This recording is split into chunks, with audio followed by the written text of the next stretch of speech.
Siguro, hindi ko alam. At sinabi lang niya sa atin kanina, huwag ka makipag-away kasi kagagaling mo lang sa simbahan, sa misa.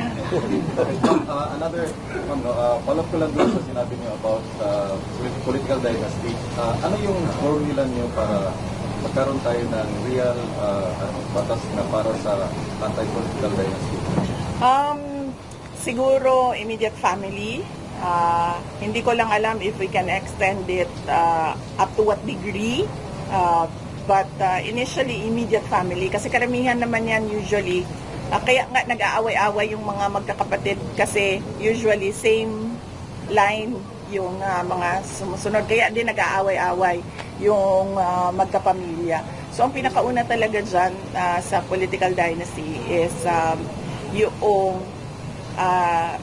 some sort of regulation sa pagtakbo noong mga immediate family members nung third termer or incumbents.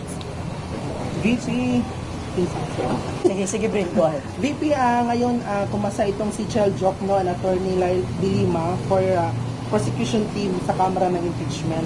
Anong comment mo dito? And binaliktad ng Court of Appeals ang desisyon ng Muntinlupa RTC sa drug case ni Laila De Lima. Hindi ko nabasa yung desisyon ng Court of Appeals. Hindi ako Mo ganito dapat ang interview, hindi katulad nung kay hindi katulad nung sa'yo, Katonying. Ang bait-bait mo kasi, sir. Ang bait-bait mo kasi. Tingnan nyo, para kayong gagong nagdidilaan ng sugat. Ganyan ang interview. Walang script. Alam mo, scripted na nga yung interview nyo, pang tanga pa. Walang hiya kayo, sinayang nyo ng pera ng gobyerno na naman dyan sa interview na yan. Dami-daming trabaho, putang ina, interview kayo ng interview. Hindi lang daw yan yung first batch. May second batch, third batch pa daw yung putang ina yan. Magano ka? Ang ginagawa ni Pangulong Duterte, yung kada Martes na, ang tawag yan, talk to the nation. Para kung talagang may ginagawa ka sa Pilipinas, putang ina, linggo-linggo mag-talk of the nation ka. Pag malaki yung mga ginagawa mo, hindi yung puro kayo politiko, katarantaduang podcast nyo. comment na hindi ko kasi nabasa. At saka hindi ko rin nabasa yung desisyon ng RTC. Hirap mag-comment dyan. John Chel Jokno. And, well, understandable. Kay Laila De Lima and kay Chel Jokno, they've been very vocal. Putangin lang yan. Understandable yung si Chel Jokno tsaka si Laila De Lima na galit sa mga Duterte yan eh. Yan yung mga obstructionist ng mga Duterte. Yan yung mga kumbaga apektado kasi ang mga kupal na yan sa pamamahala ng malinis na pamamahala ng mga Duterte. Dahil yung mga kasapakat nila ng mga komunista talagang naubos nung panahon ni Duterte. Yan si Laila De Lima, kapatid ni Laila De Lima, asawa ni Joma Sison. Yun narinig ko yun na gano'n. Kaya naman pala putang na galit sa Duterte. Hayop na yan. Pero galit na galit talaga sa mga Duterte. Kaya lang, dapat ba tayo matakot sa Chel Jokno na tsaka Laila De Lima? Tanginan yan, katabi nga nila si Pangulong Duterte.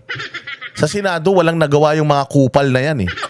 Si Laila De Lima gusto pang dilaan yung pisngi ni Pangulong Duterte sa sobrang in love niya eh. Ang tanda-tanda ni Pangulong Duterte, di ba? Laila De Lima nga 15 years sa kapangyarihan, puta, walang ni isang kasong na isampa kay Pangulong Duterte. Dito pa kaya kay Inday Sara, utanginan yan. Paano mong kakalabanin si Inday Sara patungkol sa corruption? Ikaw mismo meron kang corruption eh. Di ba? May hinahanap na pondo sa'yo nung nasa Department of Justice pa yata siya o nasa Commission on Human Rights. Baka mamaya lumabas yun, Laila De Lima, putang ina, yung hearing na yan, mapunta sa'yo. So it's not a concern. Itong mga kupal na to, di naman mga magagaling na mga litigation lawyers itong mga to. Kaya nga nasa politika mga kupal na yan eh. The reason why they are in politics, it's because bobo silang mga abogado. Kasi yung mga fortune, kita mo, nasa politics, wala. Bakit? Magaling ng mga abogado yung fortune eh. They get their fortune legally sa kanilang mga legal fees. Itong mga gago na to, kaya yan nagpolitika kasi walang naniniwala sa kanilang mga kliyente. Wala silang makuhang pera sa mga kliyente. Kaya kukuha na lang ng pera yan sa taxpayers. So, ba't kakakabahan sa mga gunggong na yan? Utang na, besides, hindi lang naman sila abogado, pati naman si Inday Sara abogado. Ano namang alam nila dyan sa issue na yan? Hindi ba? Sabi nga ni Inday Sara, first off, putangin na yan, it was all settled. Ang hindi na lang nasisettle, yung nasa COA. And it is the COA who should be auditing it, not the Congress. So bakit nila ako hihingan ng isang bagay? Bakit nila ako hihingan ng audit sa isang bagay na hindi naman ino-audit? Mga gunggong. Anti-Duterte since birth. Yes. In fact, Since birth talaga, putang na si Leila de Lima, lumalangoy pa lang sa imbornal na na ano ng nanay niya. Ano pa lang yan, putang na anti-Duterte na yan. Duterte! Yun nga unang nabanggit yata niya pagkalabas si Duterte. Duterte. Si Chel Choco, ganun, ganun din. Hindi na nakapagpalinis ng ngipin yan. Kaka-yak-yak sa mga Duterte. Di ba? wala pa sa mapa si dating Pangulong Rodrigo Duterte to become president, ay anti-Duterte na talaga si Secretary de Lima. So, understandable na sasali sila sa prosecution ng impeachment case. Last na VP, sinabi ni Representative Chua na nagtataka daw siya kung bakit nanalo yung mga pro-impeachment congressman sa 2025 elections. Nagtataka ako bakit nanalo si Congressman Joel Chua. Bakit? Hindi ko alam. Hindi ko alam bakit siya nanalo. Update po ma'am sa birthday celebration niyo sa The Hague ma'am at saka yung ano po yung magiging program doon ma'am at when are you going to fly to The Hague po? Okay. Or invited ba? Oh yes, invited kayo lahat. Release naman na sila, pero bibisitahin pa rin namin just to come. Ayun nga, speaking of The Hague, we just got our Shenzhen visa yesterday, and given the opportunity, makabisita tayo sa mga kababayan natin dyan sa The Hague. Yung mga nanonood sa atin dyan sa The Hague, yung mga kababayan natin na madalas nagka-camp out dyan sa labas ng detention facility ni Pangulong Duterte, antayin ninyo ang banateros dyan. Oo, kita-kits tayo dyan. Basta expect natin by siguro mga last week of June or first week of July nandiyan dyan na ang banateros. At least ako, oo. Kasi yan yung mga dates na na-approve sa aking Shenzhen visa. So, maghahatid tayo ng mga bali-balita, ng mga kaganapan, real time diyan. Siyempre kailangan yung issue kay Pangulong Duterte sa The Hague, hindi natin dapat yan bitawan. Kailangan hanggat nandiyan siya sa The Hague, hindi tayo humihinto ng pagtitipon-tipon dyan, pagbibigay ng balita para hindi tumamlay, kasi mga Pilipino ganyan eh. Mainit lang sila sa simula, pag tumagal na, madali nilang na-accept yung mga bagay-bagay. Tapos nagiging okay na lang sa kanila. So tayo hindi natin tatantanan yan, kasama ang Banateros at ang SMNI, si Pastor Apollo Kibuloy. Hindi tayo hihinto sa paghahatid ng balita dyan sa The Hague. Sabi ko nga sa inyo, ang nandiyan lang, SMNI na lang. Wala nang dyan. Wala nang ibang media dyan. Nakikibalita na lang yung media sa Pilipinas dyan, sa mga vloggers na nandiyan dyan. Pero rest assured na ang SMNI at ang Banateros, di natin bibitawan ang The Hague hanggat hindi nakakauwi si Pangulong Duterte. Comfort them sa mga nangyari sa kanila, and Thanksgiving as well from the local government sa doon kung saan yung pagdukot nila, pagkidnap nila kay President Duterte. Hindi namin na-anticipate yun. Although every meeting namin nasa agenda yon, except that he refused to talk about it. So tapos na yan lahat. Before ng ending before ng deadline ng filing of candidacies, ako ang inutusan na kausapin si Congressman Vincent Garcia to tell him na meron pa siyang term as congressman. So siya lang kung peace ang pwedeng tumakbo. Kasi nakikialam ang mga hindi tiga Davao dito sa Davao City. Nakikialam ang governor ng Isabela Province, nakikialam ang mayor ng Santa Cruz na hindi naman sila tiga Davao City. So sinabi namin, ang gusto ipaabot kay Congressman Vincent Garcia at that time ay kung pwede lang sana siya lang ang tumakbong congressman. Noong wala nang makipag-usap sa amin, hindi na ako sinasagot. And then nakita na namin, nalaman na namin kung sino yung tatakbo sa 2nd District.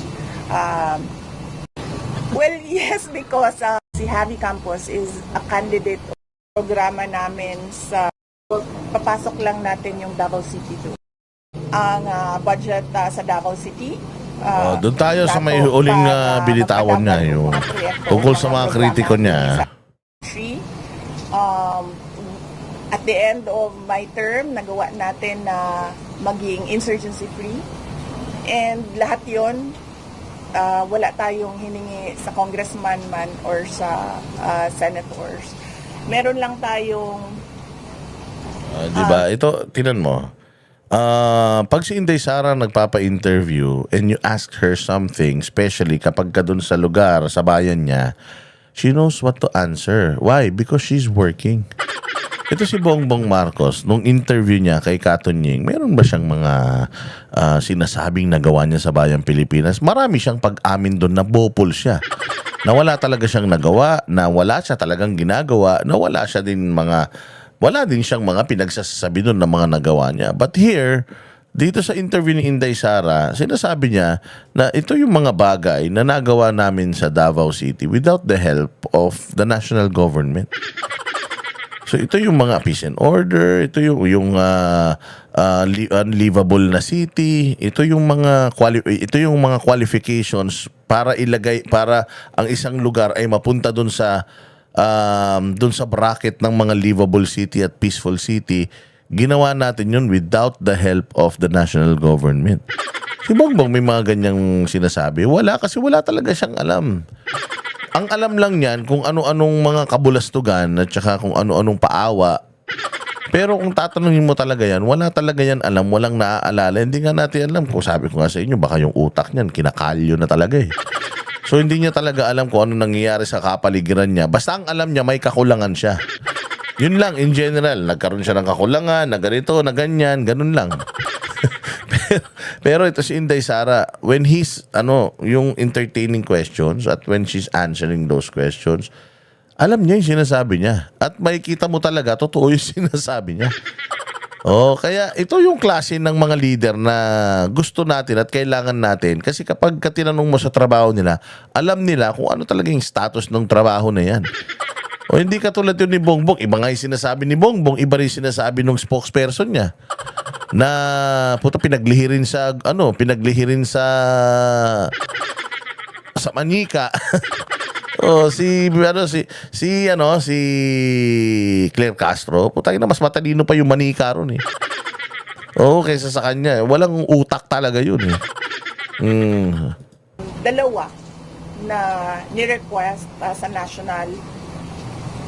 Ito yung CSP Food Restaurant dyan lang sa President ay yung burial and medical assistance, and tinanggal talaga nila. Ito, din sinasabi din niya, pasensya na kayo, sorry dahil hindi na ako masyadong nakakatulong ngayon. Kasi nga, ang budget na lang na binigay nila sa amin is almost yung budget na lang ng office to function. Ano ba function ng office ng Vice President? Wala. Wala. Ang function lang nila is to really wait for the President to be incapacitated para ready silang mag-assume ng power. Yun lang naman talaga ang trabaho ng Vice President eh. Kaya nga, in order for the Vice President's office to be relevant, kailangan din nila ng pondo para gumawa ng mga bagay-bagay na labas sa kanilang mandato. Ang mandato nga lang nila is hintayin si Bongbong mamatay. Yun lang ang mandato nila eh. So, tinanggal lahat yun. Kasi sabi ko nga sa inyo, sa opisina ko, dating opisina namin, doon yung Office of the Vice President. Every day, nakikita natin may maraming tao doon na tinutulungan sila, burial, mga medical assistants, tapos yung mga sa eskwela, marami silang tinutulungan doon, daan-daan, araw-araw. Sa, lang yan main office ng OVP. Sila lang ang opisina na inilagay yung kanilang mga offices sa buong Pilipinas. Inilagay yung mga offices sa buong Pilipinas, inilapit yung opisina ng Vice President sa buong Pilipinas. So nagkaroon sila ng mga satellite offices kung saan may mga pumipila din doon. So libo-libo na mga tao yung pumipila for assistance sa office nila at tinanggal yung pera, yung budget na supposedly pantulong sa tao.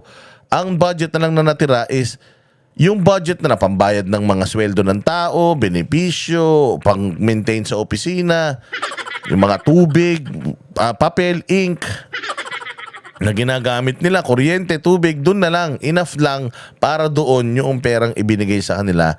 Wala talaga silang magagawang serbisyo. Kaya humihingi siya ng syempre di na naman sila mayaman. Para katulad ni Willie Revillame, mamigay ng jacket araw-araw.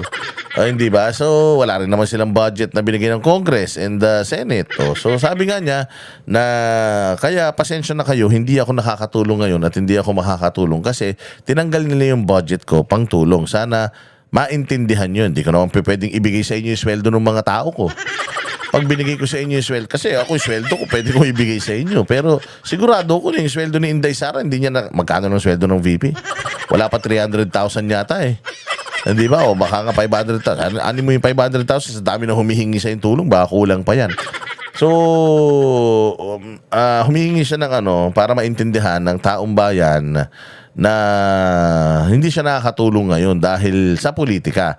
And I hope that the Filipino people can understand dahil alam naman natin mga Duterte. Alam niyo si Pulong ang payat. Kaya pumayat si Pulong dahil sa stress. Sabi ni Pulong, na-stress daw siya kasi hindi daw siya makatulong. Kasi ganun din. Hinold din yung kanyang budget dahil Duterte siya. So hindi siya makatulong. Naaawa daw siya doon sa mga tao na humihingi ng tulong sa kanya na wala siyang maibigay na tulong dahil nga sinisikil yung budget niya. Kasi nakaraan sabi ni Banat ang payat na ni Pulong. No? Sabi ko kaya siya pumayat dahil na-stress siya. O ba't siya na-stress? Na-stress siya kasi nga yung mga tao hindi niya matulungan katulad nung ginagawa niyang pagtulong noon na available yung pondo, may bibigay mo na kagad. Ngayon, walang-wala daw talaga dahil pinupolitika sila. So, nalulungkot siya para sa mga constituents niya. O, di ba? Ganun yun. Tinanggal ng House of Representatives yung line item na yun, kaya hindi talaga namin siya malagyan ng budget. So, humingi kami ng pasensya doon. Pero tuloy-tuloy pa rin yung aming disaster, sabi tawag na to, niya? Disaster Operation Center, DOC, Disaster Operation Center. Tuloy-tuloy pa rin yung pagbabago campaign natin kung saan we advocate education sa mga kabataan and we are targeting to plant 1 million trees. So nag-re-strategize kami sa Office of the Vice President. Sinabi ko sa kanila, since maliit na lang yung budget natin, paliitin natin yung project, tapos habulin natin, bilisan natin na maabot natin yung targets natin para Ganyan ang leader. Ganyan ang leader, marunong mag-adjust. Ganyan ang leader, nag-strategize. Hindi kailangan pag ikaw ang pinuno nung head or pinuno na head pa. Kung ikaw ay pinuno nung ahensya, kailangan nag-iisip ka. Hindi yung nasa paligid mo yung nag-iisip para sa'yo. Yung nasa paligid mo, nandiyan dyan para mag-suggest. Pero ikaw ang ulo, ikaw dapat ang nag-iisip. Ang problema kung yung ulo, tuyot. Tanga na nung may isip niyan, tinan mo yung interview niya, parang tanga. O, tinan mo si Inday Sara, di ba? O, maliit na projects lang para ma-achieve natin. Kasi wala tayong budget eh. So, kailangan natin. And pera pa din naman to. And may magagawa pa rin naman tayo. Hindi nga lang katulad noon. So, we still need to do something para sa mga budget na meron tayo. O kita mo, kahit di naman niya trabaho magtanim ng puno, tatanim na lang siya ng puno para at least kahit papano yung mga singhot ng mamasamang energy, pag may mga puno na, mga mabubuting hangin na yung masinghot nila, baka magsitino mga utak ng mga hayop na yan. O hindi ba ganyan kagaling ang VP Sara natin? Next year, makagawa tayo ng iba pang project. So, ganun yung strategy namin ngayon with truly no budget at all. Kami ang boses ng masa, hindi natatakot. Katotohanan lang, di kami nalulunod. Walang bahid ng sismis, lahat ay totoo. Kahit sino ka pa, pag mali ka babanatan ka. Walang pinipili kulay, wala kaming kinikilingan. Basta para sa bayan, kami lalaban. Pagdama palakpakan, pag mali banatan. Di matitinag, di matatakot, para sa bayan tuloy ang sigaw. Sa harap ng kamera, walang halong takot. Mga baluktot, lahat kayo'y tutumba. Ang hustisya at totoo, yun lang ang mahalaga. Kahit sinong harang, di kami matitinag. Walang pinipiling kulay, wala kaming